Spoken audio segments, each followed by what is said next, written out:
Earlier this month, it was reported that Tom Cruise and Katie Holmes' little girl, Suri, who turns 5 next month, still has a dummy. The celebrity news went crazy saying she's too old for it. But is there really anything wrong with this? No.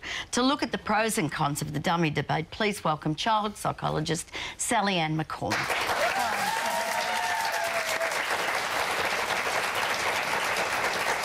My thing is that you never see an 18-year-old with a dummy. Sooner or later, they get rid of them for whatever reason. Well, at some point they do, and I think, you know, we have so many pressures on us being parents. You know, the amount of people that tell us what we need to be doing, what we should be doing, what we shouldn't be doing.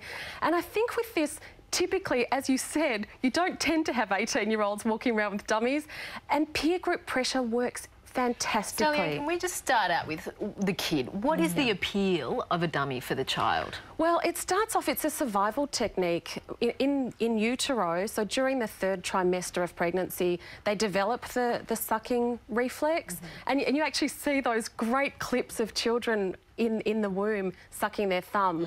So it happens, you know, they're supposed to suckle when they come out. That's, you know, that's how they live. And from there on, they use it for comfort as well, as, you know, we often do. So, you know, we use things for comfort, and that's why it's there. This all sounds quite positive. Why do parents put so much pressure on themselves to get rid of the dummy? Well, sometimes it's the other parents that put the pressure on us as well, Right. I think. You know, they're talking in the kindergarten rooms where, you know, they say, oh, so your child still sucks a dummy? Those things, you know, there's all of that pressure. That annoys me. Gives me the irrits. Creeps. Just lay off, don't you think? Yeah. Look, we are the worst people. We are so judgmental, we parents, for other parents. So I think that that's really where the problem comes into it. The alternative, though, is thumb sucking, because, again, it's a natural reflex. They're supposed to suck something, suck on something. Yeah. And thumbs often become difficult over time because it's something that's there at every single moment. I have this exact problem with my 6-year-old because the bigger one sucked a dummy and we had a ceremonial throwing out of all the dummies. And then that was it. There was nothing there for her to suck. Whereas the little one, it's always... I can't cut them off. No. No. Well, not legally anyway.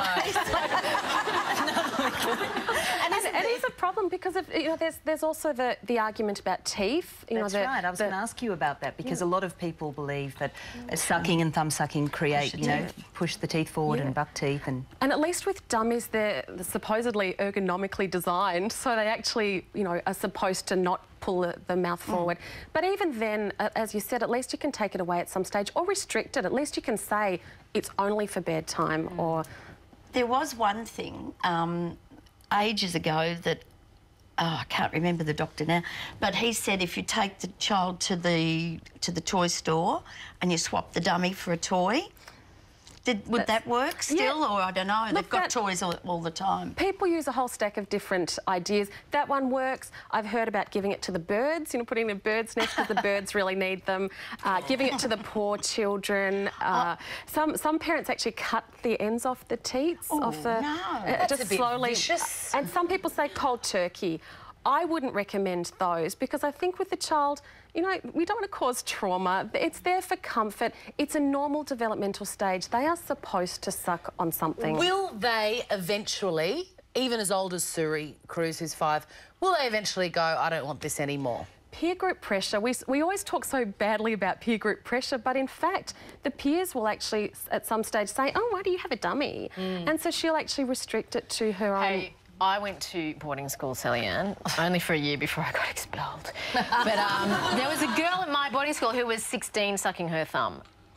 Yep. So peer group pressure obviously wasn't effective on her. Well, and maybe it doesn't work for everyone, but in general it really does work because we don't want to be, you know, victimised. You know, we've heard a lot about bullying in the media recently. We don't want any of those things for ourselves. You know, children don't want to be they want to be the centre of attention, but certainly not in a negative sense, and so they are more likely to get rid of it and keep it at home. The amount of children on school camps that actually still take teddy bears is incredible, but they're hidden away inside their sleeping bags that no one knows about.